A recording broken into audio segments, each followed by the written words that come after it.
Assalamualaikum warahmatullahi wabarakatuh.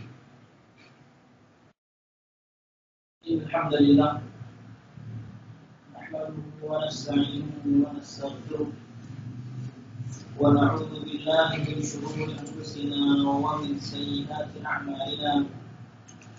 Man yahdihillahu fala mudilla lahu wa man yudlil fala hadiya lahu. Asyhadu an la ilaha illallah wahdahu la syarika lahu wa asyhadu anna Muhammadan abduhu wa rasuluh. Qala Allah Ta'ala fil Qur'anil Karim, a'udzu billahi minasy syaithanir rajim. Ya ayyuhalladzina amanu taqullaha haqqa tuqatih wa la tamutunna illa wa antum muslimun. يا أيها الناس اتقوا ربكم الذي خلقكم من نفس واحدة وخلق منها زوجها وبث منهما رجالا كثيرا ونساء واتقوا الله الذي تساءلون به والأرحام إن الله كان عليكم رقيبا. يا أيها الذين آمنوا اتقوا الله وقولوا قولا سديدا يصلح لكم أعمالكم ويغفر لكم ذنوبكم ومن يطع الله ورسوله فقد فاز فوزا عظيما. فإن أصدق الحديث كتاب الله وخير الهدي هدي محمد صلى الله عليه وسلم وشر الأمور محدثاتها فإن كل محدثة بدعة وكل بدعة ضلالة وكل ضلالة في النار. Al-Musyahidun al-Kiram, para pemirsa yang dirahmati Allah Subhanahu wa Ta'ala. Alhamdulillah, segala puji dan syukur marilah kita haturkan kepada Allah Subhanahu wa Ta'ala. Kemudian salawat serta salam semoga selalu tercurahkan pada junjungan besar Nabi kita Muhammad sallallahu alaihi wasallam, juga beserta para sahabatnya, keluarganya, segenap kaum muslimin yang selalu istiqamah berpegang teguh dengan Islam sampai hari kiamat. Al-Musyahidun al-Kiram, para pemirsa yang dirahmati Allah Subhanahu wa Ta'ala, melanjutkan pembahasan kita pada kitab Minhajul Muslim karya Syekh Abu Bakar Jabir Al-Jazairi rahimahullah ta'ala, dan masih pada pembahasan huququz zaujah, hak-hak istri. Berarti ini juga yang sama adalah pembahasan kewajiban-kewajiban suami. Al-Musyahidun al-Kiram, para pemirsa yang dirahmati Allah Subhanahu wa Ta'ala,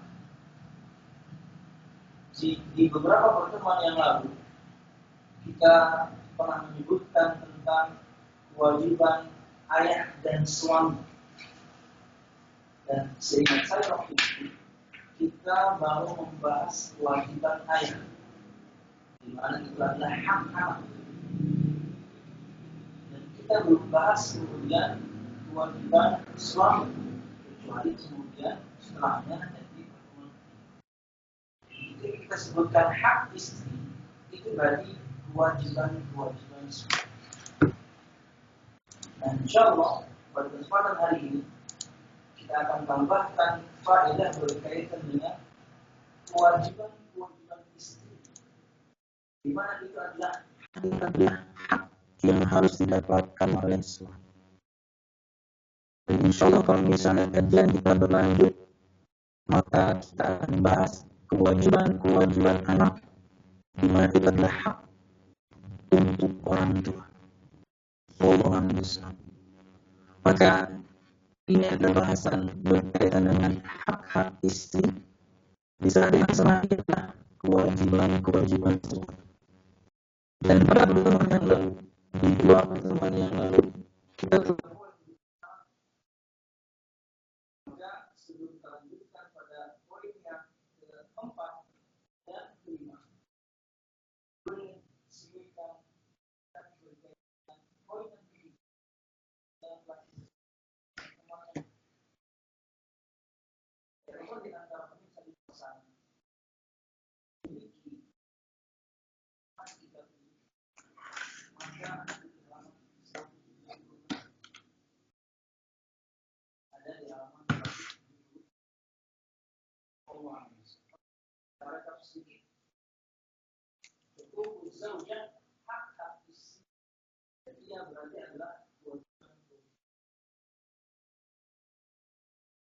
Poin yang kita sebutkan pada pertemuan yang lalu adalah poin yang ketiga, yaitu mendidiknya untuk menjalankan ajaran-ajaran dan adat-adat Islam. Ini kewajiban suami, ini hak istri. Mendidiknya untuk menjalankan ajaran-ajaran dan adat-adat Islam, serta menghukumnya. Yaitu melarangnya bepergian sendirian atau menampakkan wajahnya dan bertabarruj atau bersolat dan berbaur dengan laki-laki yang bukan mahram. Ini berkaitan dengan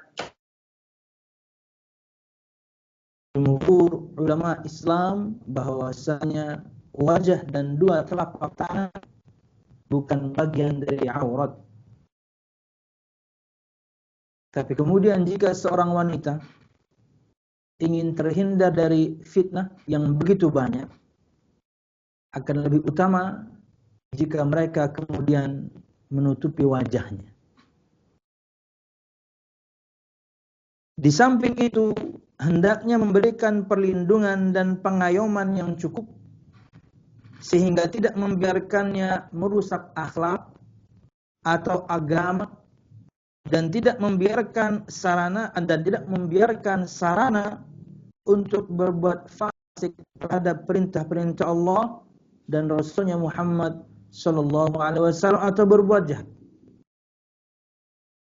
Jadi bukan cuma memberikannya pendidikan agama, bukan cuma memberikan kepadanya ajaran dan adab-adab Islam. Seorang suami boleh untuk menghukum istrinya ketika ia menyelisihi syariat Allah Subhanahu wa taala dan Rasulnya. Tentunya hukuman yang sudah kita sebutkan.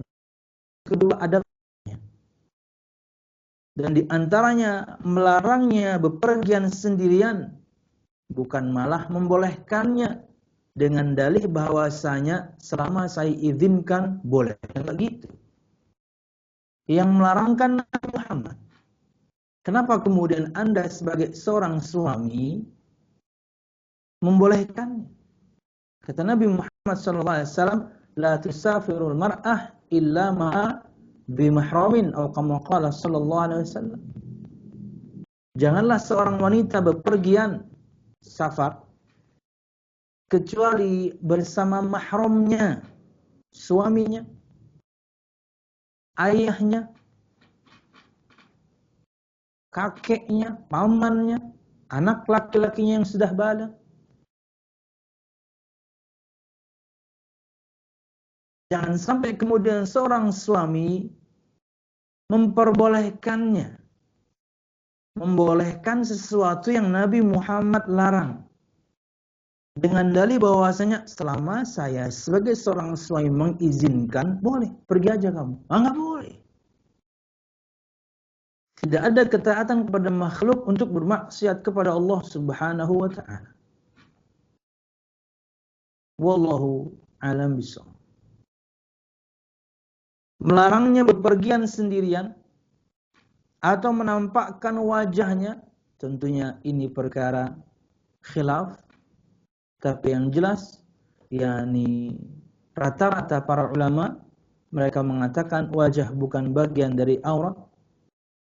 Tapi kemudian khususnya di zaman seperti kita sekarang ini, ketika yakni wajah seorang wanita, istri-istri Anda, subhanallah misalnya, Allah karuniai mereka wajah yang luar biasa cantik, akan lebih baik kemudian ditutupi demi menjaga istri Anda sendiri. Bukan malah kemudian berbangga-bangga dengan cantiknya istri Anda, apalagi kemudian Anda yang menyebarluaskannya. Salah. Maka menutupinya lebih utama. dan bertabarruj atau bersolek dan berbaur dengan laki-laki yang bukan mahram. Ini kewajiban seorang suami, ini hak istri. Di samping itu hendaknya memberikan perlindungan dan pengayoman yang cukup. Sesibuk-sibuknya Anda, hai para suami, ingat tugas Anda yang satu ini. Memberikan pengayoman, memberikan perlindungan. Walaupun untuk sebagian pekerjaan gitu ya, khususnya sebagian laki-laki yang pekerjaannya itu di laut, bisa berminggu-minggu, bahkan mungkin bulan, ini susah untuk dipraktekkan. Tapi selama kemudian bisa berkomunikasi, Anda harus tetap kemudian memberikan pengayoman ini kepada istri Anda. Berkaitan dengan perlindungan, mungkin carilah rumah yang cukup aman untuk istri Anda. Membangun, ini untuk laki-laki ya, membangun rumah atau kemudian ngontrak rumah yang Anda sediakan untuk istri Anda di komunitas yang baik, di tempat yang baik, masyarakatnya baik, plus juga bahkan misalnya ada security-nya. Karena Anda mungkin bepergian lama. Hingga kemudian kewajiban Anda untuk melindungi mereka, hingga hak mereka yang harus mereka dapatkan yaitu dilindungi, betul-betul didapatkan lewat perwakilan. Apalagi misalnya sebagian kaum muslimin yang alhamdulillah berkecukupan gitu ya, bisa tinggal di komplek-komplek yang bagus, kemudian pengamanannya bagus, akhirnya tenang ketika seorang bepergian, tentunya untuk pekerjaannya, sehingga tidak membiarkannya merusak akhlak atau agama dan tidak membiarkan sarana untuk berbuat fasik terhadap perintah-perintah Allah dan Rasulnya atau berbuat jahat. Ini tugas suami untuk melindunginya, mengayominya, agar dia tidak melanggar perkara agama. Susahnya Anda jarang pulang. Repotnya Anda lama baru pulang.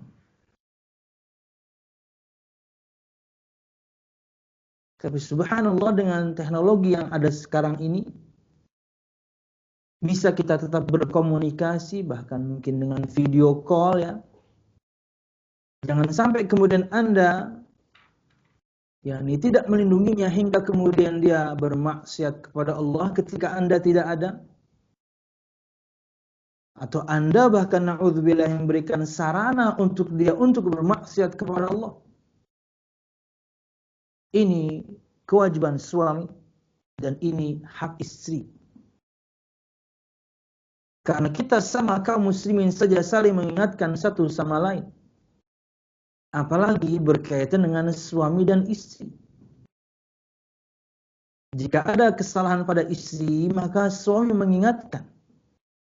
Jika ada kelalaian dari istri, suami mengingatkan, begitu juga sebaliknya. Sebelum nanti na'udzubillah azab Allah Subhanahu wa taala turun di rumah tangga tersebut karena adanya kemaksiatan yang ditinggalkan oleh salah satu di antara mereka berdua. Sebelum azab turun misalnya, doa juga tidak terkabul karena membiarkan kemaksiatan di rumah tersebut atau di rumah tangga tersebut. Karena suami adalah penanggung jawab istrinya, berkewajiban menjaga dan memeliharanya berdasarkan firman Allah Subhanahu wa taala, "Ar-rijalu qawwamuna 'alan nisa." Dalam surah An-Nisa ayat 34 Allah Subhanahu wa taala berfirman, yang artinya adalah kaum laki-laki itu adalah pemimpin bagi kaum wanita.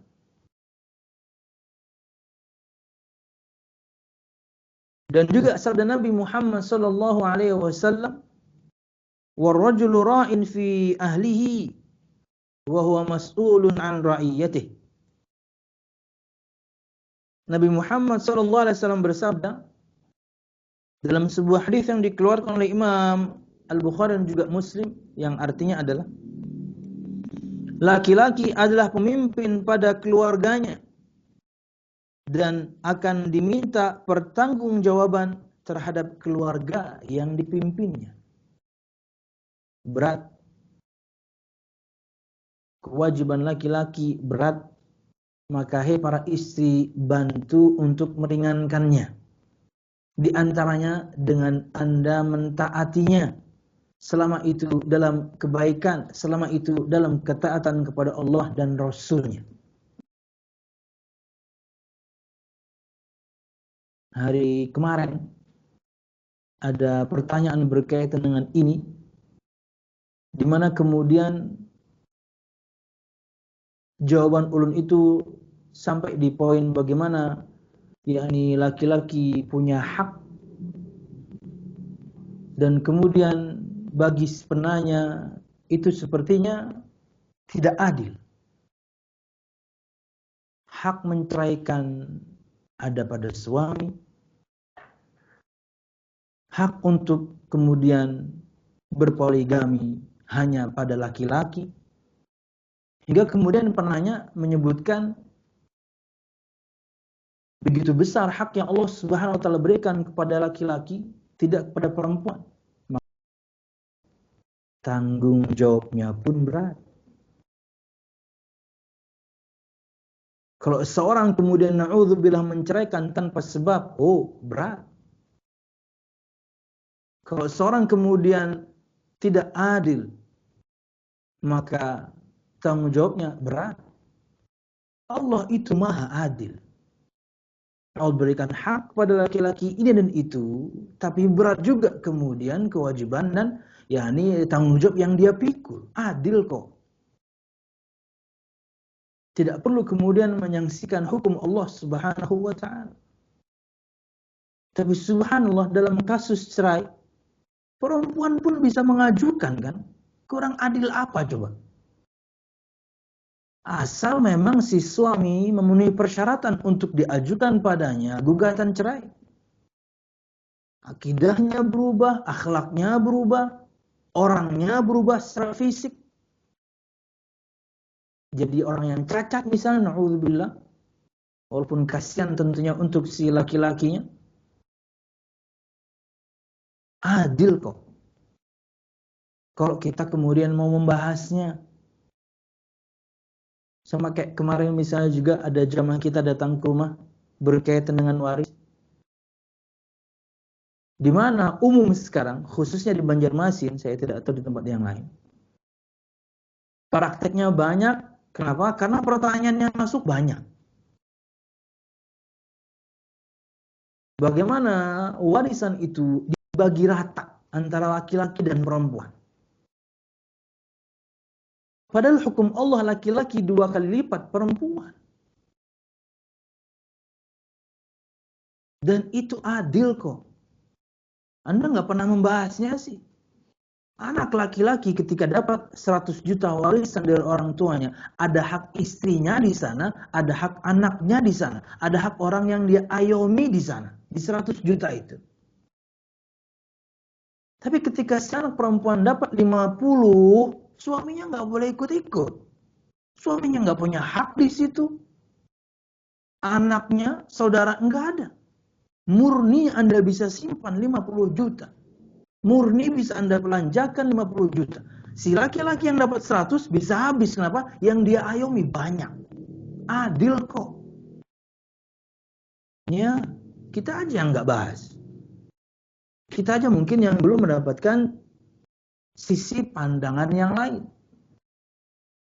Allah menciptakan kita, Allah menentukan untuk kita syariat untuk kemaslahatan kita. Perintah untuk kebaikan, larangan pasti mengandung begitu banyak keburukan. Enggak usah ragu itu. Wallahu a'lam bishawab. Laki-laki adalah pemimpin pada keluarganya dan akan diminta pertanggungjawaban terhadap keluarga yang dipimpinnya. Berat. Istri nggak benar, kita tanggung jawab sebagai suami. Anak nggak benar, kita tanggung jawab sebagai orang tua. Kita nggak benar, istri nggak tanggung jawab sebagai istri. Kita nggak benar, anak nggak tanggung jawab sebagai anak. Berat. Makanya nanti pada poin yang terakhir kita akan sebutkan kewajiban istri, di mana itu adalah hak suami, itu ditaati. Kita akan bahas nanti pada waktunya. Tentunya hari ini, tapi di poin yang terakhir. Hingga nanti kita akan sebutkan juga sabda Nabi Muhammad SAW, saking besarnya yakni kewajiban yang dipikul oleh seorang yakni laki-laki atau sebagai seorang suami. Kata Nabi Muhammad, jika aku boleh menyuruh seorang untuk sujud kepada orang lain selain Allah, saya akan perintahkan para istri itu sujud pada suaminya. Sampai level itu. Harusnya sujud bini itu kepada suaminya. Tapi kan nggak boleh. Saking besarnya tanggung jawab yang dia pikul. Perintah untuk menyelamatkan keluarga. Yang kita bahas mungkin di pertemuan sebelumnya. Qu anfusakum wa ahlikum naro. Selamatkan diri kalian dan keluarga kalian dari api neraka. Itu makna keluarga, istri dan anak. Kewajiban kita. Makanya untuk para laki-laki yang sudah menikah, yang akan menikah, mempelajari agama ini adalah sebuah kewajiban. Anda harus tahu karena Anda akan memimpin. Anda harus paham karena Anda akan memimpin. Karena tidak sedikit kemudian, istri-istri atau para istri, mereka tidak terlalu tahu banyak tentang agamanya. Mereka akan bertanya orang terdekatnya, yaitu suaminya.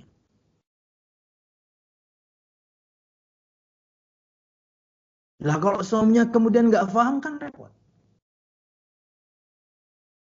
Tapi juga jangan sampai kemudian para wanita mengharapkan suami-suaminya, di mana mungkin pendidikannya umum, tapi alhamdulillah ibadahnya rajin, paham sedikit soal agama, Anda mengharapkan mereka seperti mufti. Nggak benar juga.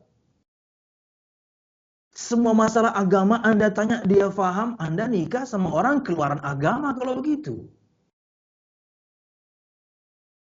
Anda inginkan suami, ketika Anda tanya kepadanya semua perkara agama dia tahu, jangan nikah sama orang umum kalau begitu. Tapi kalau Anda tahu suami Anda lulusan juga yakni dari universitas yang umum, tapi alhamdulillah soal agama enggak yakni minim-minim amat, maka yuk belajar bersama. Dan ketika Anda bertanya sesuatu dan dia mungkin belum tahu, sabar, mungkin dia akan tanyakan ke ustadznya. Jadi dua sisi memang. Untuk kita kaum laki-laki harus paham agama. Apalagi perkara yang prinsip-prinsip, rukun iman, rukun Islam. Karena istri Anda akan bertanya kepada Anda, orang yang paling dekat dengannya. Anda harus bisa jawab. Jika tidak, belajar sama-sama. Makanya jangan timpang yang istri rajin ngaji, suami enggak. Kan kerja Ustadz. Sesibuk apa Anda memang hingga dalam satu pekan nggak bisa ngaji bareng? Anda presiden aja bukan, menteri juga bukan, panglima perang juga bukan, bini juga cuma satu.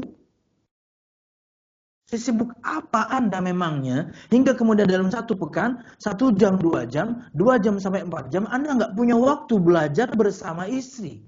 Ngaji gitu ya. Kita berbicara di luar pandemik, ngaji, pergi ke pengajian. Karena Anda harus memperkaya diri Anda dengan ilmu. Karena istri Anda akan bertanya kepada Anda akan ilmu tersebut. Yang ada dan yang banyak itu timpang. Dan yang paling banyak istri yang belajar, yang ngaji, suami dengan alasan pekerjaan gak ngaji. Memangnya istri di rumah juga gak kerja? Oh, sibuk juga dia. Sama kok. Bahkan kewajiban, bahkan ya nih pekerjaan rumah itu, waduh luar biasa. Anda coba nih, kaum laki-laki para suami. Lakukan yang dilakukan istri Anda dalam 1 hari aja. Luar biasa.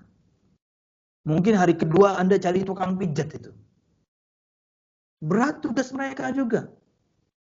Para suami, berat juga tugasnya karena mencari nafkah di luar. Tapi subhanallah, sesibuk apa Anda kemudian kok tidak sempat belajar? Ada kajian subuh, ada kajian duha, ada kajian menjelang zuhur, ada kajian habis asar, ada kajian habis maghrib, ada kajian habis isya. Anda kan nggak kerja 24 jam. Lembur kan sesekali. Kalau lembur itu tiap hari dan 24 jam, Anda robot. Enggak kan? Belajar. Di sisi yang lain kemudian, hai para istri, hai para wanita, ketika Anda kemudian mendapatkan suami Anda kurang lebih seperti Anda pengetahuannya, ya yang poin kedua tadi jawabannya belajar sama-sama. Kalau Anda mengharapkan suami Anda kemudian tahu segala hal perkara agama, maka menikahlah dengan suami atau laki-laki yang memang jebolan itu. Dia faham. Atau kemudian dengan kemampuannya dia bisa membaca dan memahamkan pada Anda. Ya. Karena ada wanita pengennya suaminya kayak ustadz, ya nggak bisa dong. SMP-nya umum, SMA-nya umum, kuliah juga umum. Tapi alhamdulillah, laki-laki yang baik, laki-laki yang bertanggung jawab, adab dia kepada Allah dia tunaikan, kewajiban dia kepada istri dia tunaikan. Cuman dalam masalah agama, dia tidak sekuat itu. Maka maklumi. Ambil poin kedua tadi, belajar sama-sama. Wallahu a'lam bishawab. Lanjut. Nah, berikut bahasan yang baru pemirsa. Berkaitan dengan hak istri dan ini adalah kewajiban suami. Kata beliau rahimahullah taala, alla yufsiya sirraha wa alla yadhkura 'aiban fiha idh huwa al-aminu 'alayha wal mutalabu bi ri'ayatiha wad-dawdi 'anha. Liqauli Nabi sallallahu alaihi wasallam, inna min syarrin nasi 'inda Allahi manzilatan yaumal qiyamah ar-rajul yufdi ila imra'atihi wa tufdi ilaihi thumma yunshiru sirraha. Di antara hak istri, dan ini adalah kewajiban suami, tidak menyebarkan rahasianya dan tidak menyebut-nyebut aib yang ada padanya. Karena suami adalah kepercayaannya dan yang dituntut untuk menjaga dan melindunginya. Hal ini berdasarkan sabda Rasulullah sallallahu alaihi wasallam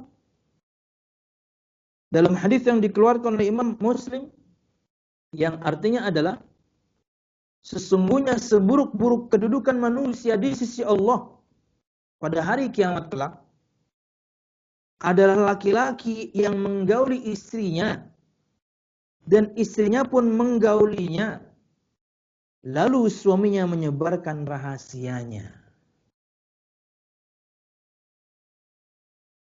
Al-musyahidun al-kiram, ini banyak terjadi dan terkadang tanpa dirasa. Seorang laki-laki menyebarkan aib istrinya. Tapi talbisnya itu seperti keluhan atau curhat. Padahal Anda sedang menyebutkan aib istri Anda. Dan berlaku juga sebaliknya. Talbisnya itu seperti bertanya, seperti curhat. Ingin mendapatkan jawaban. Tapi saat yang sama Anda sebutkan semua aib suami Anda. Pasangan itu benteng terakhir. Pasangan itu adalah benteng terakhir aib masing-masing. Kalau suami menyebarkan aib istrinya, istri menyebarkan aib suaminya, hancur sudah bentengnya. Bukan berarti kemudian kita masing-masing menutupi dosa, bukan. Kita berbicara masing-masing kita punya kekurangan. Masing-masing kita punya aib yang dimaklumi oleh pasangan kita. Semoga bukan perbuatan yang keji, semoga bukan maksiat kepada Allah yang berlarut-larut, tapi kita punya salah, kita punya aib, kita punya hal yang memalukan. Pasangan kita tahu, tapi dia bisa memakluminya. Anda, hai kaum laki-laki, ya termasuk saya juga, kita semuanya bukan malaikat, istri kita juga bukan, dan Anda juga, hai para wanita, bukan bidadari juga. Punya aib, punya kesalahan. Benteng terakhirnya itu pasangan. Lah, kalau pasangan yang cerita sana sini, ya habis. Seperti ditelanjangi itu. Saat pengajian tahu aib istri Anda, saat pengajian tahu aib suami Anda, menyebar, saat kampung, saat kota, saat dunia. Kenapa? Karena orang terdekat yang cerita, gimana orang nggak percaya? Orang yang terdekatnya yang bercerita, gimana orang lain nggak percaya? Kalau masih kemudian bisik-bisik tetangga, kayak lagu ya. Kalau cuman masih bisik-bisik tetangga, entah ibu-ibu atau bapak-bapak, plus terkadang bersama paman sayur, ya di Australia ada nggak Bu paman sayur? Sekarang bukan cuma paman sayur ya, bibi sayur juga ada, luar biasa. Pakai sepeda motor, jual sayur, masuk kampung. Dan untuk para paman dan bibi sayur, ini nasihat. Tidak sedikit kemudian ketika ada yang beli sayur pada Anda, paling banyaknya tentunya ibu-ibu, tapi tidak sedikit juga kemudian ada bapak-bapak ya. Ketika mereka sambil beli gitu ya, sambil milih-milih gitu ya, kemudian muncul ghibah. Ceng, tahu nggak? Kenapa? Itu istrinya Pak Joko.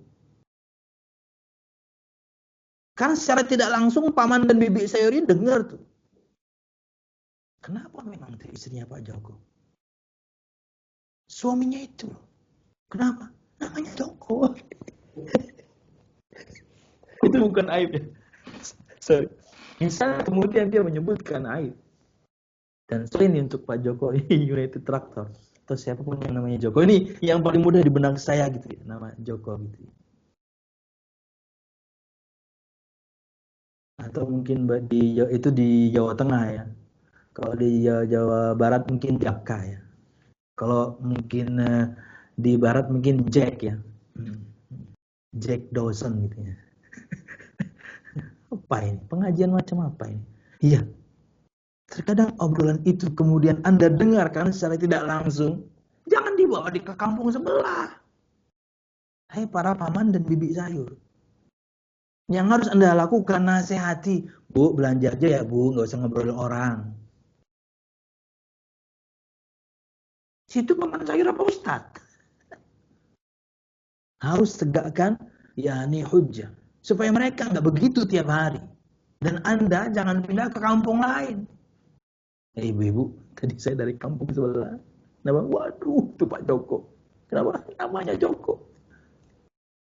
Aib misalnya. No. Itu masih mending. Kenapa? Karena itu obrolan orang. Walaupun gibah aja dosa besar luar biasa. Hingga permisalan jelek Allah sebutkan dalam firman Allah. Tapi kalau misalnya si pasangannya, orangnya yang cerita, benteng terakhirnya kemudian yang cerita, gimana orangnya nggak percaya? Kalau cuma bisik-bisik, isu-isu, isu kali, situ dengar dari siapa? Katanya, gampang kita. Tapi kalau bininya cerita sendiri, Suaminya sering, aduh, habis. Lihat bagaimana permisalan itu Nabi Muhammad buat di sini. Dengan ancamannya. Sesungguhnya seburuk-buruk kedudukan manusia di sisi Allah pada hari kiamat. Seburuk-buruk adalah seorang laki-laki yang menggauli istrinya. Dan istrinya pun menggaulinya. Lalu suaminya menyebarkan rahasianya. Dan kita sedang berbicara aib.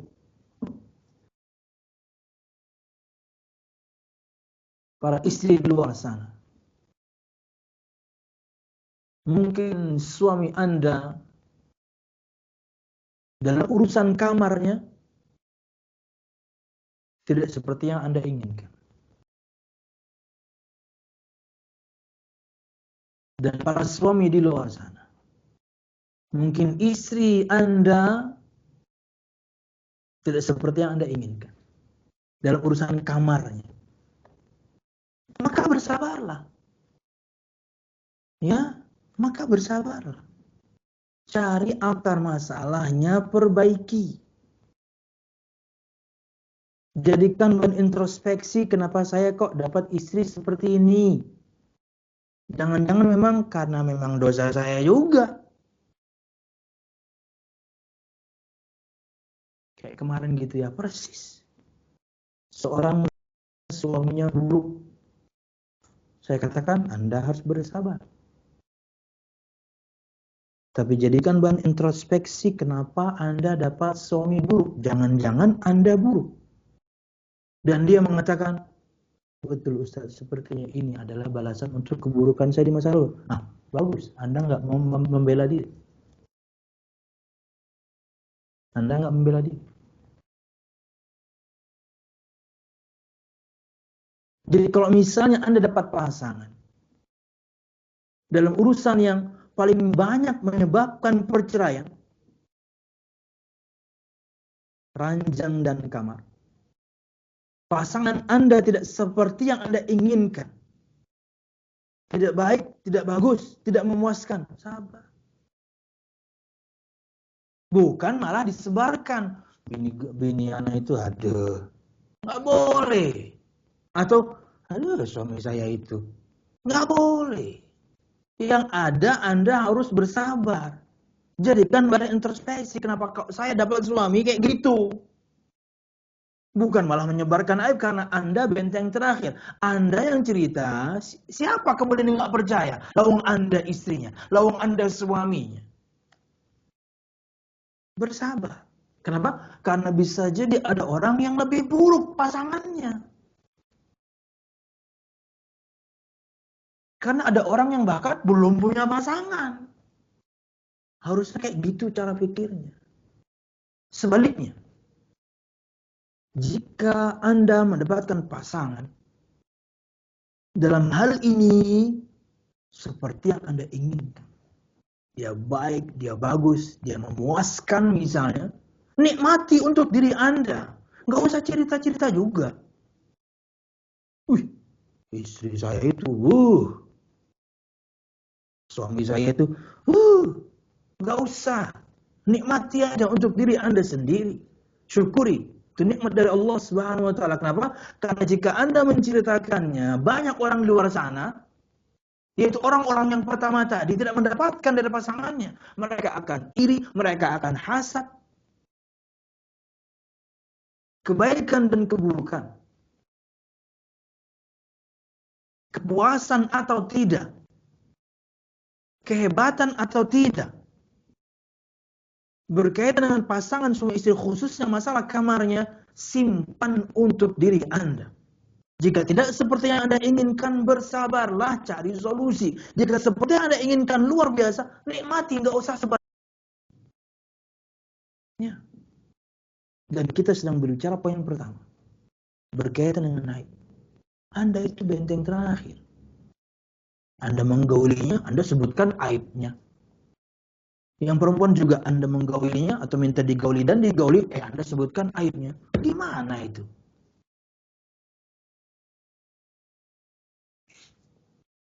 Wallahu a'lam bishawab. Dan ini untuk banyak pasangan di luar sana. Ketika Anda bertanya kepada para ustadz dan berkaitan dengan urusan yang sangat pribadi Anda dengan pasangan Anda, bikin kalimat yang umum saja. Tidak perlu terlalu spesifik karena takutnya nanti kami nggak perlu tahu aib.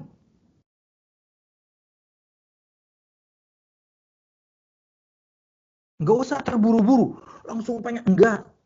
Ketik dulu, baca ulang. Kayaknya nggak pas nih, ganti. Udah pas, baru kirim. Nggak usah buru-buru. Karena kita takutkan bahwasanya buru-burunya Anda bertanya sesuatu, betul Anda ingin cari solusi dengan bertanya kepada orang yang Anda panuti, ustadz Anda. Tapi secara tidak langsung Anda bongkar aib. Yang kami, para ustadz, nggak perlu tahu sebenarnya. Anda bisa merubah kalimatnya dengan yang lebih baik, dengan yang lebih umum.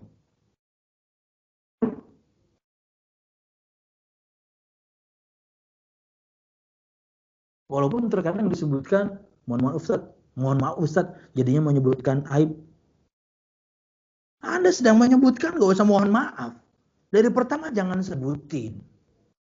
Pakai lafaz yang umum, kemudian supaya kita nyaman juga berusaha memberikan solusi. Karena terkadang si suami yang sedang Anda sebutkan, kita kenal orangnya. Betapa malunya dia kemudian, semua aibnya Anda sebutkan dan kami tahu. Pasangan itu benteng terakhir. Benteng Takeshi. Pasangan itu benteng terakhir. Tapi kalau yang pasangannya yang cerita, si pasangannya, si suami atau si istri yang kemudian menyebarkan aib, gimana orang nggak percaya lawan orang terdekatnya? Maka ini adalah hak istri, kewajiban suami. Tidak menyebarkan rahasianya, apapun yang kurang darinya, apapun yang buruk darinya, Anda sudah menikahinya, bersabarlah. Buruk akhlaknya, perbaiki. Buruk akhlaknya, introspeksi. Jangan-jangan Anda juga buruk nih. Hingga dapat istri yang buruk. Bukan malah disebar-sebarin kayak Anda yang paling baik aja. Istri Anda buruk, nasihati. Istri Anda buruk, introspeksi. Kenapa kok saya dapat bini seburuk ini? Bukan buruk rupa ya, akhlaknya buruk. Kayak perempuan yang tadi, dia nggak bela diri. Betul Ustaz. Mungkin di balasan dosa saya masa lalu. Enak Anda nggak membela diri. Jadi bahan introspeksi, kenapa kok dapat suami buruk? Jangan-jangan Anda buruk. Karena roh itu kayak gitu akan ketemu dengan yang sesamanya. Kalau tidak, maka kewajiban salah satu di antara mereka berdua untuk bersabar. Anda sudah baik dapat pasangan yang buruk, sabar. Ini mungkin jalan dakwah Anda. Entah istri mendapati suami yang buruk, suami mendapatkan istri yang buruk, sabar. Bukan malah nyebarin rahasia. Subhanallah. Wallahu a'lam bishawab. Dan tidak menyebut-nyebut aib yang ada padanya. Rahasia dan aib. Sangat mungkin kemudian seorang laki-laki menikahi seorang wanita yang kemudian dia dapatkan tak taunya istrinya sudah tidak seperti, ini kalau istilah bunga, dia bunga yang sudah layu. Tapi alhamdulillah kemudian dia bisa bersabar. Dia jadikan bahan introspeksi. Bersabar karena bisa jadi dia orang yang baik. Inilah ujian saya dapat perempuan seperti ini. Katanya memiliki masa lalu yang buruk. Tugas saya untuk meluruskannya. Atau jadikan bahan introspeksi. Jangan-jangan saya memang buruk makanya dapat bini begini. Tapi perbaiki sama-sama. Bukan malah kemudian menyebutkan aibnya. Malam Anda gauli, paginya Anda ceritakan aibnya. Itu gimana itu?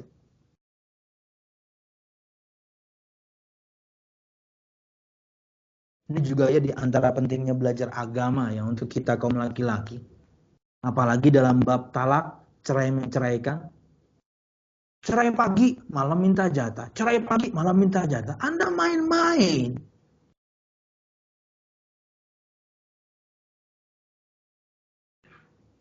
Penting untuk kita kaum laki-laki belajar agama. Thalathun jidduhunna jiddun wa hazluhunna jiddun. 3 perkara serius, maka pasti dianggap serius. Bercanda, tapi dia tetap serius. Bercanda pun dianggap serius oleh syariat. 3 perkara. An-nikah wa talaq wa raj'ah. Dalam hadis yang lain, an-nikah wa talaq wal itq. Pernikahan, talak, dan rujuk. Pernikahan, talak, dan pembebasan budak. Ini nggak boleh bercanda. Serius ya pasti serius, bercanda pun serius. Laki-laki harus pahami itu. Hingga tidak mudah menceraikan. Pulang kamu ke rumah orang tuamu. Mau diantar nggak? Saya antar nih. Malam dijemput, digauli. Besok kayak gitu lagi. Ada salah bininya sedikit, diceraikan. Dikembalikan ke orang tuanya. Karena orang tuanya cuma di samping rumah. Jadi dekat mengembalikannya. Malam dijemput, kemudian digauli. Anda nggak paham. 3 kali Anda begitu, selesai. Ini kewajiban laki-laki, harus paham agama. Siapapun yang ingin menikah, harus paham agama. Basic. Makanya di apa itu? Di Sighat Ta'lib juga disebutkan, karena itu pemahaman dasar itu. Untuk kita laki-laki, untuk supaya kita menjadi orang bertanggung jawab. Jika saya meninggalkan, jika saya menyakiti, jika, itu semuanya basic. Fahami itu. Wajar memang ketika orang baca itu dia nggak paham-paham amat. Lawang dia mikirin hari ini nikah. Bahkan ketika ada pernikahan, akad nikah, ada nasihat pernikahan, itu yang sedang nikah mungkin nggak dengar-dengar amat nasihat ustadznya itu. Kenapa? Lagi bahagia. Lagi berbunga-bunga.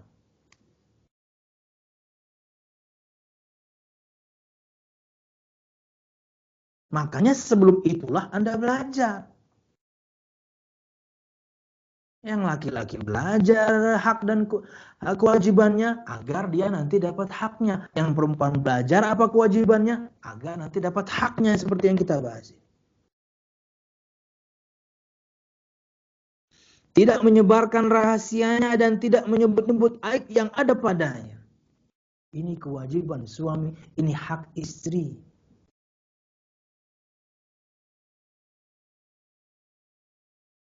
Murung gitu ya, kemudian mancing juga nggak dapat-dapat, jadi kan ya. Kenapa bro? Aduh, bini saya. Kenapa? Tok-toknya tompelnya gede banget. Nah itu kan aib.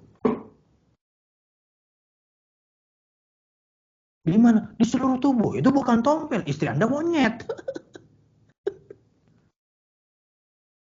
Subhanallah. Gede banget tok-toknya. Aduh, istri saya itu. Kenapa? Tok-toknya tatoan. Gambar apa? Tato, bintik-bintik putih. Itu panu. Tato dari mana? Nggak usah.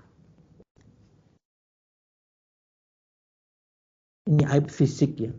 Atau sebaliknya. Istri Anda luar biasa. Bro, bini gue. Kenapa? Oh, saya disebut nikmati untuk Anda. Jika pasangan Anda seperti yang Anda inginkan, nikmati, nggak usah bagi-bagi. Karena tidak seberuntung Anda. Dan bahasan kita ini, kalau ada kekurangan, dan semua kita pasti punya kekurangan. Kalau saya punya kelebihan, berat badan. Kita pasti punya kekurangan. Istri Anda pasti punya, Anda benteng terakhir. Suami Anda pasti punya, Anda, para istri, benteng terakhir. Kalau masing-masing di antara kita, kemudian kitalah yang bercerita, siapa yang nggak percaya? Karena kita orang terdekat. Bukan cuma luar, dalamnya kita tahu. Tapi selama itu kemudian perkara yang bisa ditolerir, banyak pasangan kemudian mereka bisa menerima, memaklumi kekurangan pasangnya, bagus. Gak usah cerita-cerita, perbaiki. Kalau berkaitan dengan akhlak, bisa diperbaiki sama-sama. Kalau berkaitan dengan fisik, wah ini repot. Tapi itulah kebesaran hati seseorang.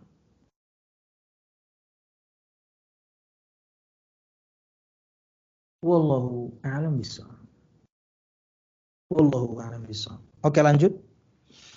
Berulang sabda Nabi Muhammad SAW. Poin keempat ini. Tidak menyebarkan rahasianya dan tidak menyebut-nyebut aib yang ada padanya. Karena suami adalah kepercayaan dan yang dituntut untuk menjaga dan melindunginya. Kita sebagai para suami. Ini kewajiban kita dan hak istri kita. Hal ini berdasarkan sabda Rasulullah SAW. Sesungguhnya seburuk-buruk kedudukan manusia di sisi Allah pada hari kiamat adalah laki-laki yang menggauli istrinya dan istrinya pun menggaulinya, lalu suaminya menyebarkan rahasianya. Wallahu a'lam bishawab. Bahkan ya, di hadis yang lain, untuk yang seperti ini, menyebarkan aib pasangan, itu seperti orang yang berzina di pinggir jalan, kata Nabi Muhammad SAW di hadis yang lain. Kan udah habis, Anda tertelanjangi sudah. Kenapa? Pasangan Anda yang cerita.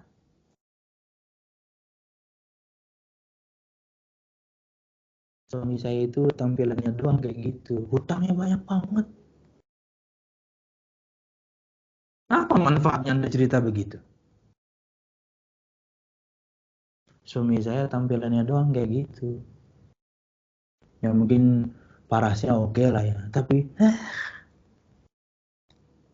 apa manfaatnya Anda cerita begitu? Suami saya memang kalau kamu lihat ukti keker badannya. Tapi ini saya udah 2 tahun hamil. Mantul dia. Apa manfaatnya buat Anda begitu? Akhirnya semua orang tahu aib suami Anda. Tertelanjangi dia. Malunya luar biasa. Siapa yang tidak percaya lawang Anda yang cerita kok? Berlaku juga sebaliknya. Dan itulah bahasan kita. Bini saya itu, entah kekurangan atau aib itu berkaitan dengan yakni syariat atau yang lain. Ya. Istri saya itu kalau dikasih tahu perintah ini, larangan itu, dia jawab bahkan mungkin adanya lebih tinggi. Dibentaknya saya. Apa manfaatnya buat Anda seperti itu? Hadapi dengan kesabaran dan introspeksi. Kenapa Anda punya beli seburuk itu? Bini saya itu, udah deh. Gak usah diceritain. Memang gak perlu diceritain. Dan yang teman-teman kalau ada laki-laki kemudian berkata seperti itu, Anda gak usah mancing-mancing. Memangnya kenapa? Gak usah kepo. Jadi si kitanya nggak perlu buka pintu, yang lain jangan masuk juga. Ada kelebihan seperti yang Anda inginkan dalam hal apapun itu, agamanya kah atau di luar perkara agamanya kah, nikmati. Karena karena semua orang tidak seberuntung Anda dengan pasangannya. Tapi kalau sebaliknya, pasangan Anda tidak seperti yang Anda inginkan, banyak hal kurang padanya, agamanya, akhlaknya, fisiknya, sabar. Akhlak bisa kita pelajari sama-sama. Agama bisa kita perdalam sama-sama. Kekurangan fisiknya, itulah kesabaran yang harus Anda terima. Karena Anda pun tidak sempurna kan. Wallahu a'lam bishawab. Sempat nggak nih gitu ya? Wallahu a'lam bishawab. Kayaknya nggak sempat untuk bahas kewajiban istri. Kita pengajian lagi kapan, Bu? Pengajian lagi tuh. Bulan depan nggak ada ya? Soalnya masih ada poin yang kelima ini. Jadi kayaknya next tahun depan. Bulan Januari, Februari? Mungkin Februari. Februari, siap. Ada berapa poin lagi Ustaz kalau bisa diselesaikan hari ini apa lama atau gimana? Poin ini tinggal satu, maksudnya yang kewajiban istri atau hak suami nggak bisa disampaikan sekarang. Kita akan selesaikan hak istri aja. Kita akan sampaikan poin terakhir hak istri dan itu adalah kewajiban suami. Berkaitan dengan yakni hak suami dan itu kewajiban Anda para istri, insya Allah di pertemuan yang lain. Sampai bertemu tahun depan ya. Dan panjang umur, amin. Poin terakhir.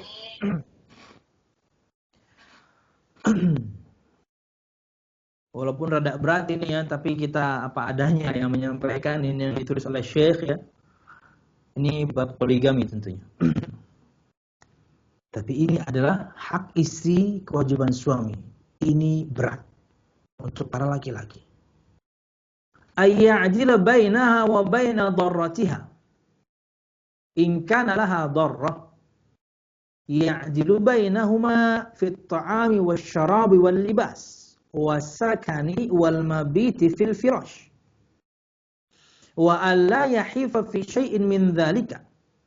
أو يجور ويظلم إذ حرم الله سبحانه وتعالى ذلك في قوله فإن خفتم ألا تعدلوا فواحدة أو ما ملكت أيمانكم والرسول صلى الله عليه وسلم أفضل الصلاة والسلام وصى بهن الخير فقال خيركم خيركم لأهله وأنا خيركم لأهلي. Poin yang terakhir di antara hak istri dan ini kewajiban suami. Bersikap adil terhadap para istri jika memang dimadu. Dalam hal apa? Yaitu adil dalam memberikan makanan, minuman, pakaian, tempat tinggal, dan giliran bermalam. Ini untuk laki-laki. Ini kewajiban Anda. Al-musyahidun al-kiram, keadilan yang seperti ini bisa dicapai oleh sebagian laki-laki. Tapi kalau berkaitan dengan kecondongan dan kecintaan, itu nggak bisa. Sebagaimana condongnya dan lebih cintanya Nabi Muhammad SAW kepada Khadijah. Kata Aisyah, saya tidak pernah cemburu dengan istri-istri Nabi Muhammad SAW kecuali kepada Khadijah. Bagaimana tidak? Cinta pertama Nabi Muhammad makhluk secara mutlak, manusia secara mutlak, yang beriman pertama kali kepada beliau itu bininya. Saya tidak kemudian kelompokkan ya. Yang pertama kali beriman perempuan Khadijah, yang pertama kali beriman laki-laki Abu Bakar, yang pertama kali beriman dari anak muda atau anak kecil Ali, yang pertama kali beriman dari budak Zaid. No. Kita pukul rata. Yang paling pertama beriman secara mutlak Khadijah. Gimana beliau nggak cinta? Gimana ketika kala itu banyak orang atau mayoritas orang mendustakan beliau, perempuan ini percaya. Dan memberikan Nabi Muhammad begitu banyak, menyabarkan Nabi Muhammad bahkan di awal-awal belum dapat wahyu. Tenang luar biasa. Nabi Muhammad ketakutan, Nabi Muhammad menggigil, Nabi Muhammad merasa akan terjadi sesuatu pada diri beliau karena dahsyatnya kedatangan Jibril dan bentuk aslinya itu membuat Nabi Muhammad guncang. Pulang ke rumah minta selimuti dan istrinya menenangkan. Di antara hikmah dari sejarah itu, para istri harus bisa menenangkan suami. Bukan malah Anda malah lebih heboh. Coba kalau itu Khadijah lebih heboh. Selimuti aku istriku. Kenapa mas? Aduh, ada apa mas? Kalau dia lebih heboh, tambah down suaminya. Ditenangkan. Kamu orang baik, wahai Rasul. Kamu menyambung tali silaturahim, kamu sering nolong orang, kamu orang disebut di antara dalil bolehnya menyebutkan keutamaan pasangan, bolehnya menyebutkan kebaikan pasangan selama orangnya aman. Untuk Anda sebutkan di hadapannya pujian tersebut. Sabar mas, nggak apa-apa mas, orang baik kok. Ya, Anda tahu bahwasanya suami Anda, pasangan Anda mampu handle pujian itu, puji di hadapannya, no problem. Karena hukum asalnya kata Nabi Muhammad, "Uhthu fi wujuhil madihina turab." Sebarkan, lemparkan, taburkan di wajah-wajah orang-orang yang suka memuji di hadapan pasir, tanah. Kata para ulama, itu di antara faedahnya adalah terkadang orang itu nggak kuat dengan pujian. Tapi kalau misalnya Anda tahu pujian Anda tidak berpengaruh padanya, lebih Anda memujinya kemudian Anda tahu dia tidak akan menjadi orang yang sombong, no, puji, sebutkan. Ini di antara jalil kejadian ketika Khadijah memuji Nabi Muhammad di hadapannya langsung. Kenapa? Karena ini menguatkan Nabi Muhammad SAW. Karena kala itu sedang down, takut, bahkan disebutkan sakit hampir 1 bulan kan. Karena proses datangnya Jibril ke beliau itu berat. Pertama kali wahyu datang ke beliau itu sangat berat, sallallahu alaihi wasallam. Wallahu a'lam bishawab. Ya.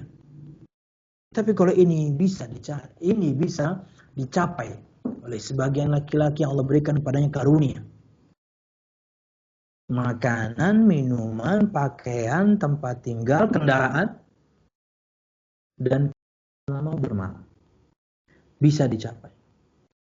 Wallahu a'lam bishawab. Tapi cinta, Nabi pun tidak bisa. Nabi pun tidak bisa.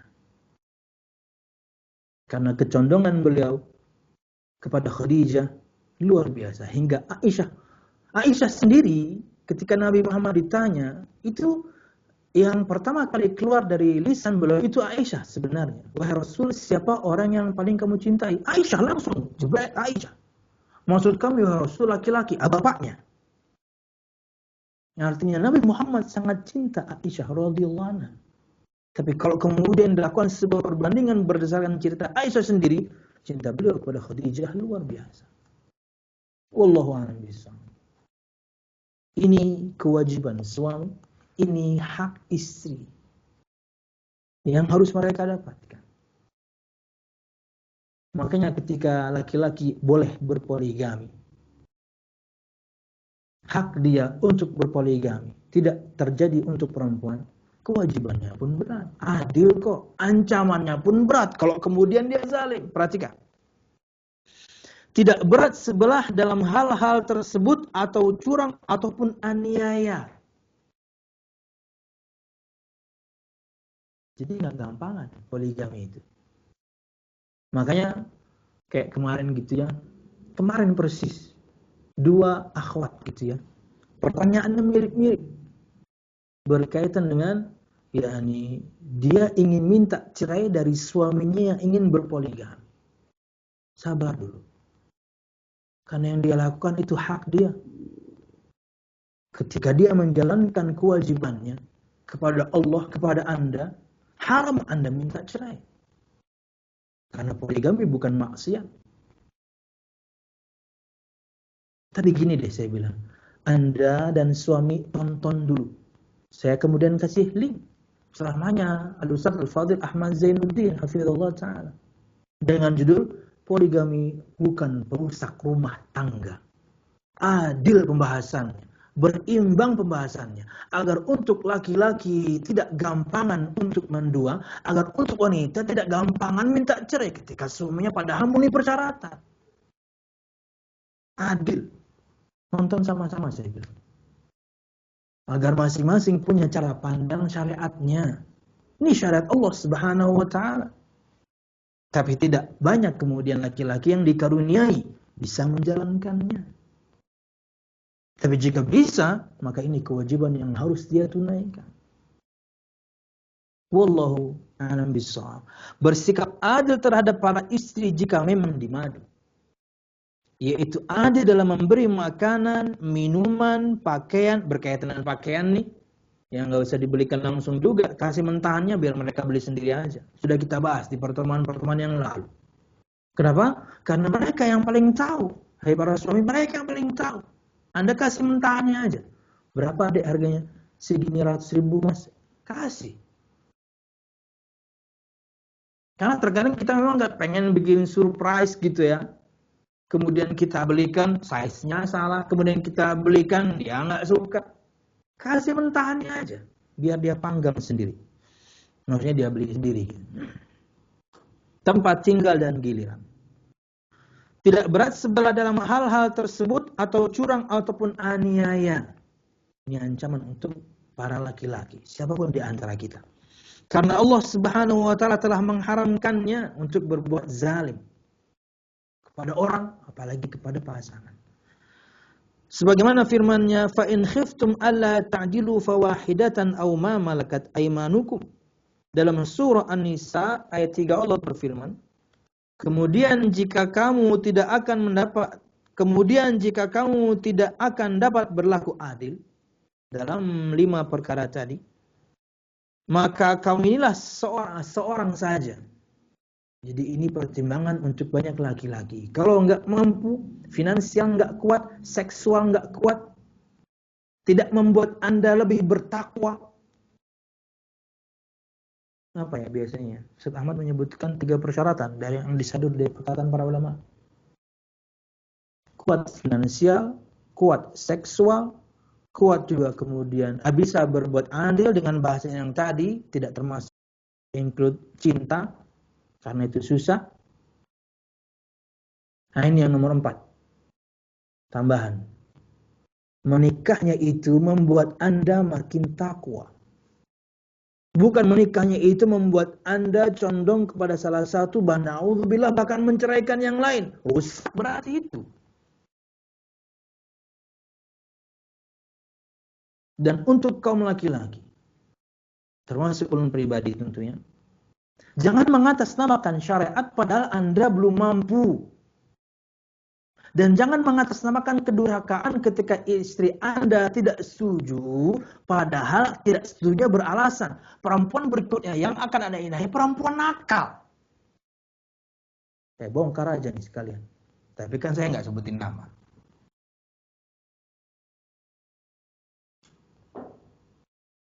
Perempuan yang soleha saja yang menjadi istri Anda berikutnya berat untuk istri pertama. Apalagi kemudian yang Anda akan nikahi buruk, lebih berat lagi dia. Makanya dia minta cerai. Perempuan soleha saja yang berikutnya berat sekali untuk dia. Ini yang Anda pilih buruk. Dia tahu siapa perempuan ini. Perempuan nakal. Karena pasti tidak membuat Anda makin bertakwa. Nah, nakal perempuannya gimana? Subhanallah. Nah, kita nih para laki-laki, para suami, jangan mengatakan kamu harus taat, ini hak saya untuk poligami. Jangan mengatakan kamu ini istri durhaka. Ini syariat Allah, kamu kemudian menentangnya. Siapa bini yang kamu ingin nikahi dulu? Perempuannya ini loh. Kenapa dia nggak setuju beralasan?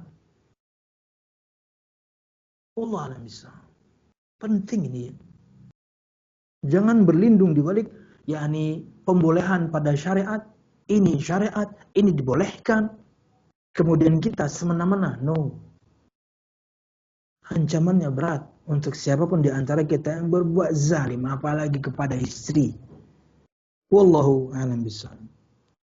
Kemudian jika kamu takut tidak akan dapat berlaku adil, maka nikahwini atau nikahi, kawinilah ya. Maka kawinilah seorang saja. Satu aja udah. Anda nggak mampu. Finansial nggak kuat, seksual nggak kuat, tidak bisa berbuat adil, sudah Anda hitung tidak bisa berbuat adil, plus Anda sudah hitung juga, ini tidak membuat saya makin bertakwa. Satu aja. Atau budak-budak yang kamu miliki. Tentunya pada bahasan perbudakan, ya, tidak berlaku sekarang, sementara. Rasulullah pun telah berwasiat untuk berbuat baik terhadap istri. Sebagaimana sabda beliau, khairukum li ahli wa ana khairukum li ahli.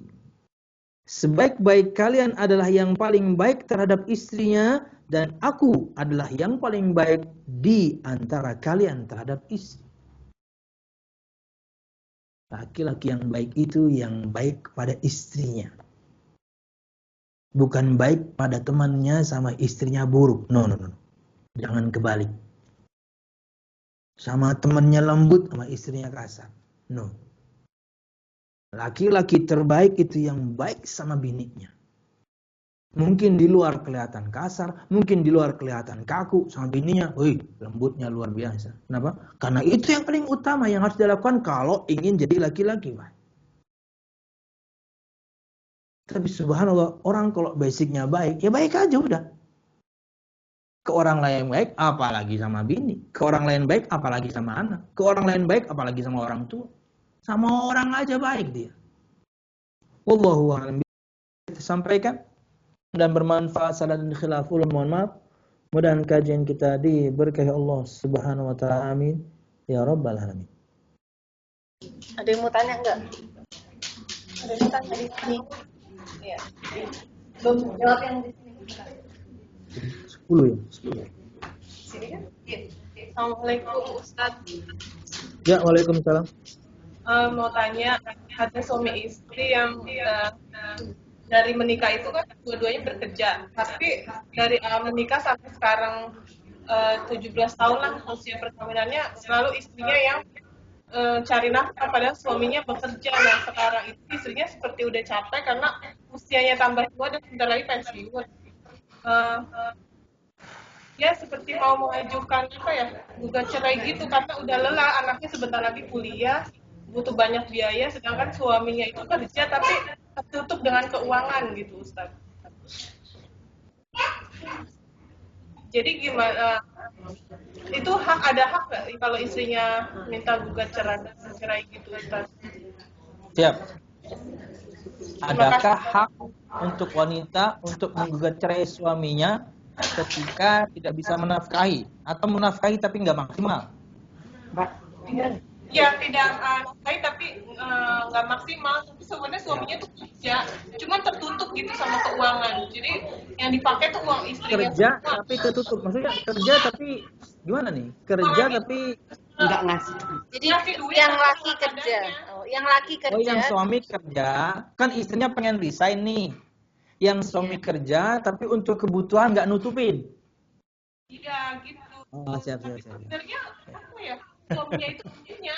Suaminya sebetulnya bisa mencukupi. Oh, suaminya sebetulnya bisa mencukupi.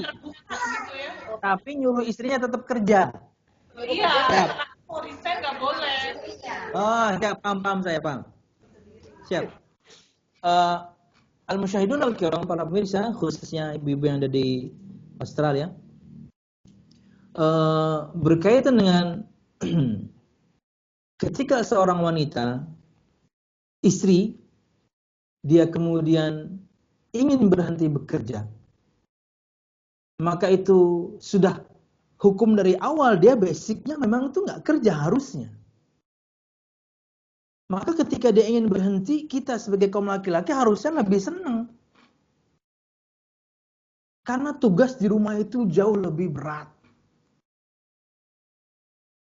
Tugas di rumah itu jauh lebih berat dibandingkan perempuan itu bekerja di luar. Seberat apapun pekerjaan seorang wanita di luar, tidak akan lebih berat dibandingkan dia ngurus keluarganya di rumah. Maka ketika ada istri kemudian inginnya di rumah ngurus keluarga, kita para laki-laki suami harusnya lebih senang. Apalagi misalnya kalau yang Anda sebutkan tadi, hukum asalnya nafkah dari suami Anda cukup. Yang pas-pasan aja, bini Anda tuh di rumah aja, Mas. Yang pas-pasan aja, istri Anda itu permaisuri, bidadari, tuan putri, ratu di rumah aja. Biar kita yang kerja, itulah kewajiban kita mencari nafkah. Dia lebih berat kerjanya di rumah. Yang pas-pasan aja. Artinya ketika Anda dapat gaji, cukup, ngepas pokoknya. Di rumah. Apalagi Anda bisa lebih. Apalagi penghasilan Anda bisa lebih. Tidak lagi kemudian Anda bisa memberikan kecukupan ke keluarga Anda, anak Anda, istri Anda. Anda sedekah aja bisa. Sampai level sedekah yang nggak wajib, Anda bisa. Maka istri di rumah aja. Nah, dalam hal ini, apakah kemudian perempuan boleh menggugat cerai? Maka ini ada pertimbangan. Ya, suaminya ini hanya belum tahu bahwasanya kewajiban istri itu di rumah. Maka jangan buru-buru kemudian mengajukan gugat cerai karena Anda dipaksa bekerja. No. Bicarakan baik-baik bahwa tugas asal Anda itu di rumah.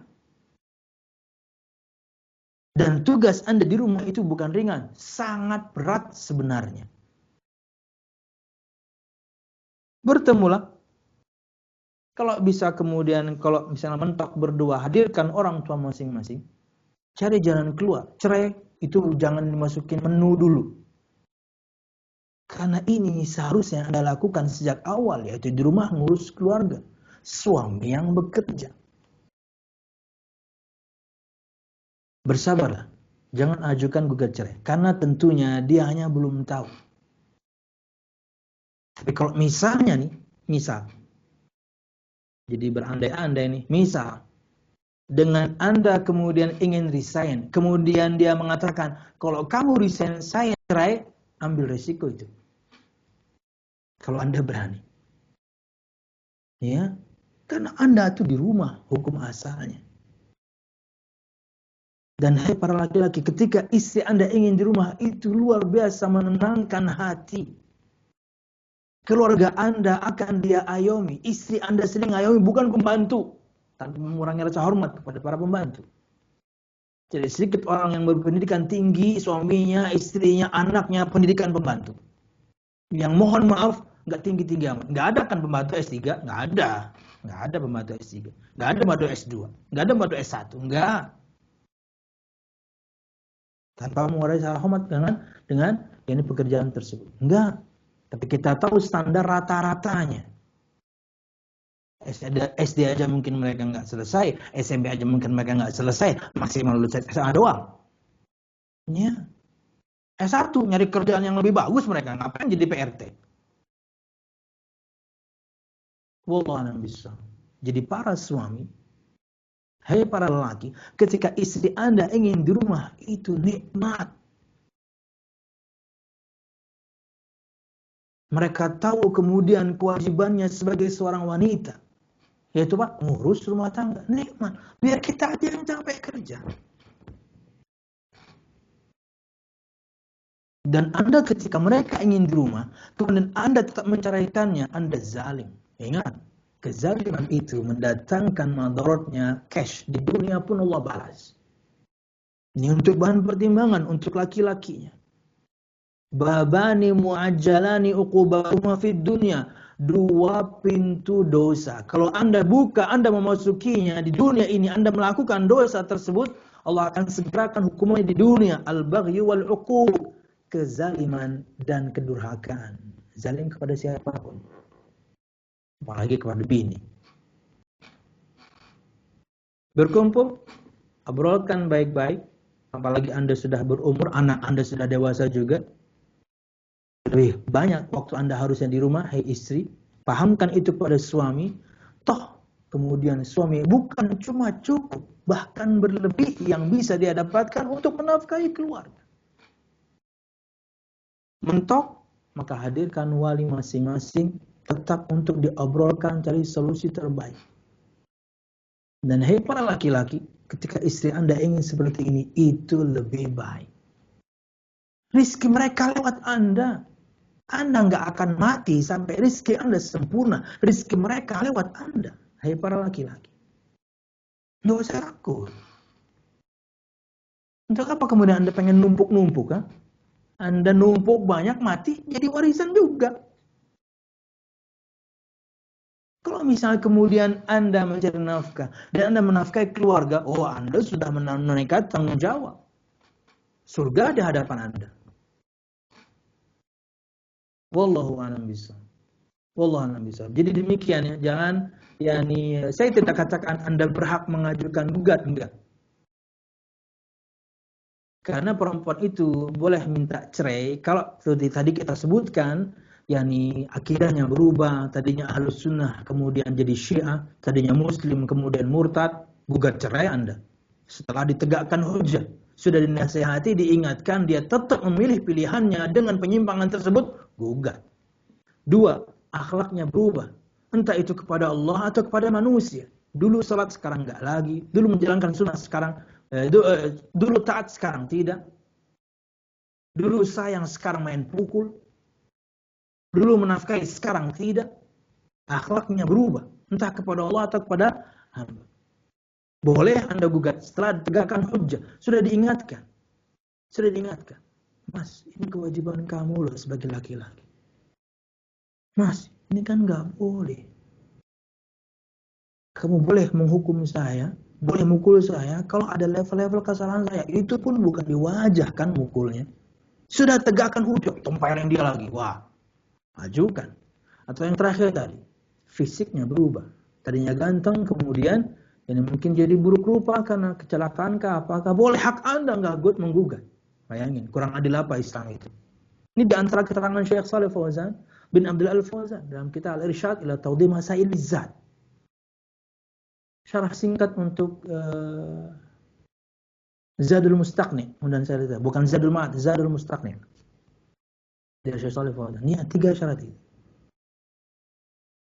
Dan yang Anda sebutkan, saya rasa nggak masuk 3-tiganya. Jadi, jangan bersegera untuk minta cerai dulu, obrolkan baik-baik. Karena Anda sedang ingin menjalankan kewajiban Anda sebagai istri. Masa dia nggak paham? Wallahu a'lam bishawab. Semoga Allah berikan solusi terbaik. Minta dan berdoa kepada Allah Subhanahu wa taala berikan solusi terbaik. Karena ada anak, bahkan Anda tadi sebutkan anak sudah 17 tahun. Jadi kayaknya Anda mirip-mirip saya berarti ya. Ya, kurang lebih. Tadi sebutkan pernikahannya sudah 17 tahun, sama. Anak juga 16-17 sama. Seumuran saya berarti penanyanya ini. Suaminya lebih tepat. Assalamualaikum Ustaz. Silakan. Iya. Silakan yang lain. Iya. Dan Assalamualaikum. Waalaikumsalam. Silakan, Bagaimana Ibu. istri yang meminta cerai kepada suami karena merasa tak cukup dinafkahi, padahal harta suaminya banyak dan berkecukupan? Suami pelit ya, siap. Sorry ya, kata-katanya kurang lembut ya, kikir lah ya. Siap Ibu. Ya. Jadi bolehkah seorang wanita menggugat cerai suaminya ketika tidak menafkahi sesuai dengan yang dia mampu? Padahal suaminya mampu tapi pelit. Siap. Tidak boleh. Karena suaminya masih menafkahi. Lain ceritanya tidak menafkahi. Anda boleh gugat. Ini suami Anda masih menafkahi. Pelitnya itu perlu kemudian diperbaiki. Terkadang laki-laki itu sama bininya pelitnya minta ampun sama teman-temannya, jos. Iya kan Bu? Iya. Sama temennya royal dia. Royal. Entah royal jelly atau biskuit royal ya. Pokoknya royal dia sama teman-temannya. Sama bininya pelitnya minta ampun. Tapi apakah kemudian dengan pelitnya dia seperti itu, kemudian hak Anda untuk melakukan gugat cerai? No. Karena dia masih menafkahi. Yang perlu diperbaiki akhlak buruknya kepada istrinya dengan pelitnya itu. Wallahu a'lam bishawab. Karena dia sudah tunaikan kewajibannya. Cuman pelitnya ini akhlak yang buruk. Dan untuk para laki-lakinya, ketika Anda memiliki kelebihan, berikan sesuai yang Anda miliki. Ya. Perlihatkan nikmat itu. Berikan kepada istri Anda, anak Anda, orang yang Anda ayomi, yang mereka butuhkan. Anda mampu. Dengan tidak berlebih-lebihan. Dengan tidak membuat mereka nanti jadi sombong. Membuat mereka nanti kemudian jadi meremehkan orang. No. Tapi berikan sesuai kemampuan Anda. Ingat, jangan berlebihan atau bahkan menjadikan mereka nanti orang yang sombong. Akhirnya istri Anda sombong dengan gadgetnya. Istri Anda sombong dengan pakaiannya. Istri Anda sombong dengan mobilnya. No. Berikan. Tapi jangan sampai menjadikan mereka kemudian berlebihan. Bahkan sampai membuat mereka memiliki sifat sombong yang meremehkan orang lain. Buruk jadinya. Ini juga jadi bahan introspeksi. Ya. Tadi saya bela laki-lakinya. Tadi saya bela Anda, sekarang saya bela laki-lakinya. Biar adil. Yang kita takutkan yang Anda minta, itu tidak dibutuhkan, bukan keperluan amat gitu loh. Ya, istilahnya misalnya, katakanlah iPhone ya, Anda pakai iPhone 6, 6S, 6S Plus, udah cukup. Anda cuma medsosan doang kok, minta 12 Pro Max. Buat apa? Medsosan doang. Dengan spek tinggi itu, dengan harga hampir 30 juta itu. Betul suami Anda mampu memberikannya. Tapi kan itu berlebihan. Karena kebutuhannya adalah cukup. Di bawah 6 aja masih cukup. Apalagi Anda punya seri 6, seri 7, 12 nantilah. Ya. Gitu loh. Itu contoh doang, contoh di gadget doang. Yang lebih parahnya, Anda meminta sesuatu yang sangat tinggi, Anda tahu suami Anda nggak mampu padahal. Dan dengannya Anda ngancam minta cerai. Kalau saya tidak dibelikan itu, saya akan gugat cerai. Istri macam apa ini? Nggak dibelikan gadget yang dia inginkan, ngancam minta cerai. Suami Anda nggak mampu belikan. Ketika mampu pun pasti ginjalnya hilang satu. Dijual ginjalnya. Sudah jual ginjal, ikut kemudian yakni order yang dari luar negeri karena pengen dapat yang paling awal, tak tahunya begitu yang resmi, harganya nggak segitu. Ginjal udah hilang. Kita sedang berbicara iPhone 12. Subhanallah. Suami Anda mampu saja. Kalau kemudian berlebihan dari kebutuhan Anda tahan diri aja. Ya. Apalagi misalnya suami Anda basicnya nggak mampu. Ya jangan beralasan, jangan sampai itu jadi alasan, saya pokoknya kalau nggak dibelikan yang terbaru ini, saya minta cerai.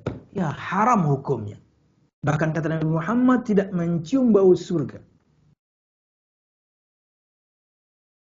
Saya lupa lafaz bahasa Arabnya. Ayyuma mra'atin talabat min zawjiha talaqan fi ghairi ma ba'sin. Perempuan manapun yang meminta talak dari suaminya, minta cerai dari suaminya, tanpa alasan yang jelas, tanpa ada perubahan-perubahan yang 3 kita sebutkan tadi, haram untuknya bau surga sekian, yakni puluh tahun lamanya. Cium baunya aja enggak, apalagi masuk. Subhanallah. Jadi seperti itu. Jadi 2 sisi. Anda memiliki kelebihan, maka berikan kepada keluarga Anda sesuai yang Anda mampu. Ya. Dengan pertimbangan bahwasanya Anda tahu ini tidak membuat mereka menjadi istri yang sombong, anak yang sombong, sampai kemudian meremehkan orang. Dengan pemberian dari Anda harus ditimbang di situ. 2, dari sisi istrinya. Mintalah sesuatu memang yang sedang Anda butuhkan, apalagi suami Anda mampu. Dan jangan berlebihan. Jika masih cukup, gak ada masalah. Apalagi misalnya Anda tahu suami Anda tidak mampu, jangan bebani dia dengan hal tersebut. Kemudian Anda memberikan embel-embel ancaman, saya akan gugat cerai. Laki-laki bingung terkadang. Kenapa? Anda luar biasa, cantik. Tapi ancamannya begitu. Bingung laki-lakinya. Aduh, ini kalau nggak dibeliin, diminta cerai nih. Padahal kalau misalnya diiyakan sama suami, kemudian kasusnya masuk ke pengadilan. Pengadilan tahu bahwasanya permintaannya suami nggak mampu, Anda nggak bakal diketok kemudian dicerai. Nggak akan diketok palu. Adil kok. Bukan orang bodoh yang ada di pengadilan agama itu. Yang Anda inginkan suami Anda nggak mampu. Kemudian dengannya Anda ingin minta cerai, nggak akan diketok palu, yakin deh. Kenapa? Karena bukan orang pengadilan agama. Dia akan lihat si kasus dulu. Akan dikonfrontir laki-laki dan perempuannya, suami dan istrinya. Oh, ini si istrinya yang nggak tahu diri. Kenapa? Suaminya nggak mampu minta sesuatu yang nggak mampu. Wallahu a'lam bishawab. Jadi 2 sisi ya. Jadi kalau misalnya pertanyaannya apakah boleh mengajukan cerai karena kemudian suaminya pelit? No. Karena dia masih bertanggung jawab. perbaiki akhlak buruknya. Sampaikan kepadanya bahwasanya menafkahi keluarga itu kewajiban, apalagi plus membahagiakan, pahala. Pahala. Bahkan kata Nabi Muhammad SAW, dan satu suapan yang kamu suapkan ke istrimu itu berpahala. Nyuapin bini itu berpahala. Dalam artian betul-betul menyuapi, atau kemudian Anda belikan makanan yang dia suka, makanan yang enak yang dia suka. Bini itu. Kita belikan istri kita makanan yang lezat yang dia suka, itu berpahala, hai para suami. Apalagi menyenangkan hatinya. Wah, luar biasa pahalanya. Dengan pertimbangan tadi, ya. Jangan sampai Anda membuat istri Anda kemudian jadi orang yang boros gitu ya, jadi orang yang sombong. Karena Anda jor-joran, salah juga. Wallahu a'lam bishawab. Sudah? Sudah sejam setengah nih, Bu. Sudah ya, Bu? Satu lagi nih Ustadz, satu lagi. Bagaimana cara saya menyembuhkan rasa trauma saya ketika ada seorang akhwat yang berusaha untuk mengenal serius dengan saya? Yang akhwat ini memiliki masa lalu yang tidak baik. Mohon nasihatnya. Ini kan pengajian ibu-ibu. Kok yang nanya bapak-bapak ini? Ini di message itu Ustadz saya menyampaikan aja iya. gimana. Berarti pertanyaan titipannya, Bu. Iya, Titip pakai duit nggak, Bu? Ulang, Bu, sekali lagi, Bu. Mohon maaf, sekali lagi, ulang. Bacain lagi. Iya. Yeah. Bagaimana cara saya menyembuhkan rasa trauma saya ketika ada seorang akhwat yang berusaha mengenal serius dengan saya? Yang akhwat ini memiliki masa lalu yang tidak baik. Mohon nasihatnya, Ustaz. Siap. Al-musyahidun al-kiram, berkaitan dengan ketika ada seorang, ini untuk laki-laki, ketika ada seorang yang katakanlah menawarkan dirinya untuk dinikahi, dan Anda tahu bahwasanya masa lalunya buruk, apa yang harus Anda lakukan? Perhatikan. Kalau itu masa lalu dan dia sudah bertobat kepada Allah Subhanahu wa taala taubatan nasuha, kenapa tidak? Toh kita juga punya dosa. Kita nggak baik-baik amat juga sebagai laki-laki. Bismillah. Tapi kalau kemudian ada yang ingin mengajukan pada Anda ingin dinikahi, dia masih buruk, belum bertaubat dengan sebenar-benarnya taubat, komunitasnya masih buruk. Memang mungkin pakaian sudah berubah nih, tapi komunitasnya masih buruk, teman-temannya masih buruk, dan dia kemudian masih berat untuk meninggalkan yang buruk-buruk. No. Cari yang lain. Perhatikan tips Nabi Muhammad ketika memilih istri. Perempuan itu dinikahi karena 4 perkara. Karena kecantikannya, karena nasabnya, karena keluarganya, karena hartanya, dan karena agamanya. Nabi Muhammad menyebutkan dengan tingkatan, dan agama itu paling terakhir. Karena cantiknya, karena nasabnya, karena hartanya, karena agamanya. Pilihlah atau beratkan sisi agamanya, niscaya tanganmu akan ringan. Maksudnya kamu akan bahagia. Taribat yadak. Karena mendidik anak itu sejak memilih istri. Istri Anda agamanya baik, dia pasti telurkan ke anak. Istri Anda baik, agamanya, akhlaknya, dia pasti turunkan ke anak. Mendidik anak itu, karena kita berbicara jangka panjang. Mungkin ibu yang bertanya tadi, yang 17 tahun menikah, anaknya udah 4 atau 5 itu ya. Ya, kurang lebih lah ya. Ya, tujuan kita berikutnya adalah generasi berikutnya akan mendoakan kita kalau kita mati. Tidak hanya kebaikan. Mendoakan, memohonkan ampunan untuk orang tuanya kepada Allah, kecuali anak yang saleh dan salehah. Anak yang saleh dan salehah yang mendoakan kebaikan untuk orang tuanya, memintakan untuk orang tuanya ampunan kepada Allah, anak yang saleh dan salehah. Menjadikan anak yang saleh dan salehah itu sejak pertama kali milih bini. Sejak pertama kali milih istri. Kata Umar bin Khattab radhiyallahu anhu, fa innal irqa dassas. Yang namanya garis keturunan, yang namanya darah keturunan itu sangat berimbas kepada keturunan di bawahnya.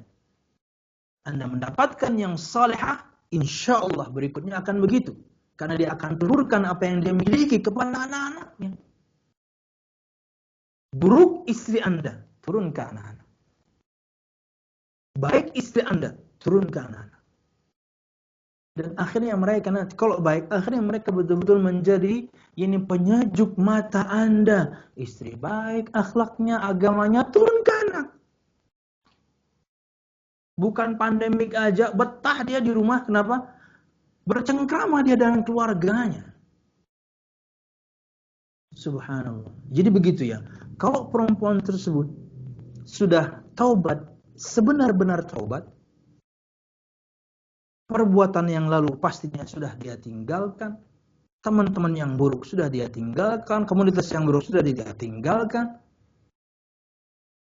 maka bismillah. Kenapa dia sudah taubat? Yang lalu ya sudah. Tapi kalau Anda tahu gelagatnya, belum, maka tugas Anda cari info nih. Para laki-laki cari info dulu. Dan info itu akan Anda dapatkan dari orang-orang sekitarnya.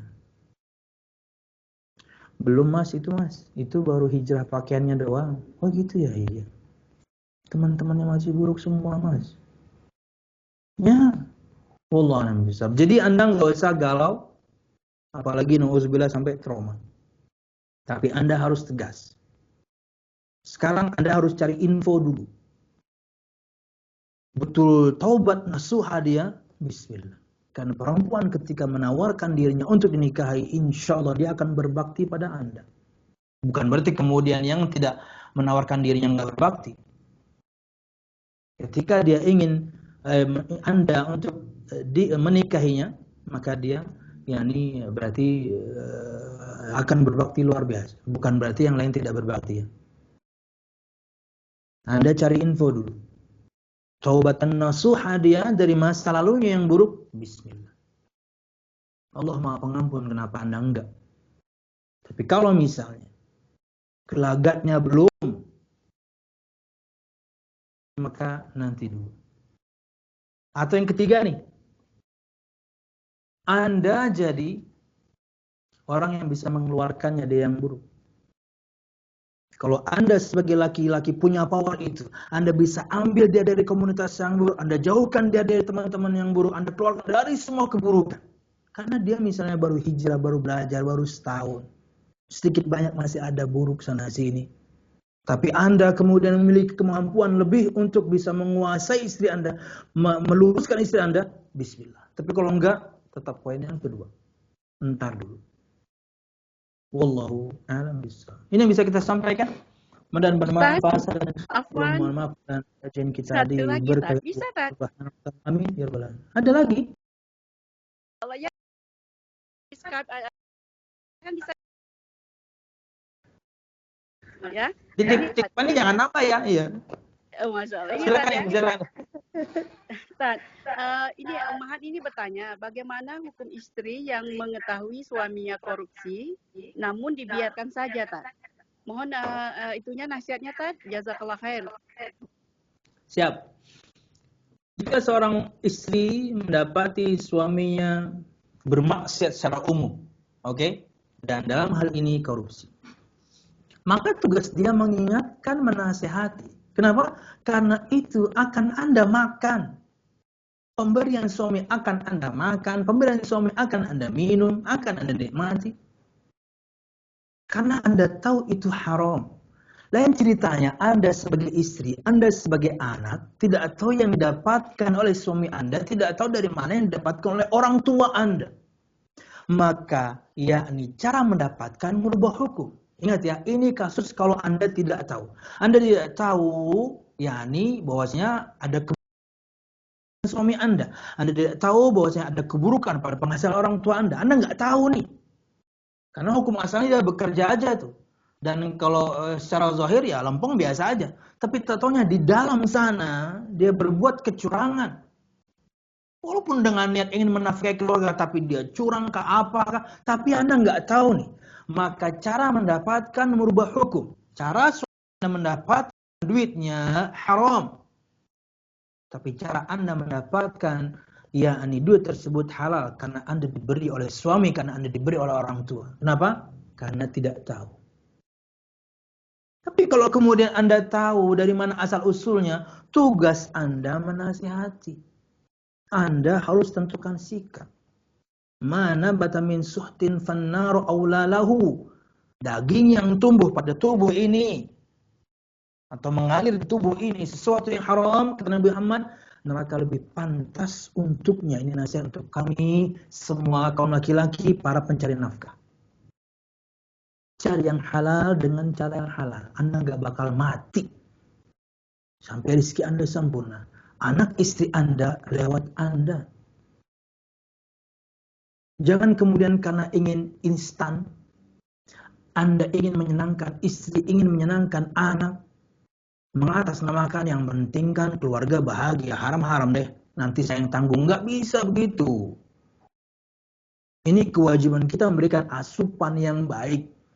Asupan yang buruk, haram, itu pasti berimbas buruk. Istri Anda jadi pembangkang, anak Anda jadi nggak taat. Kenapa? Anda asupkan ke mereka haram.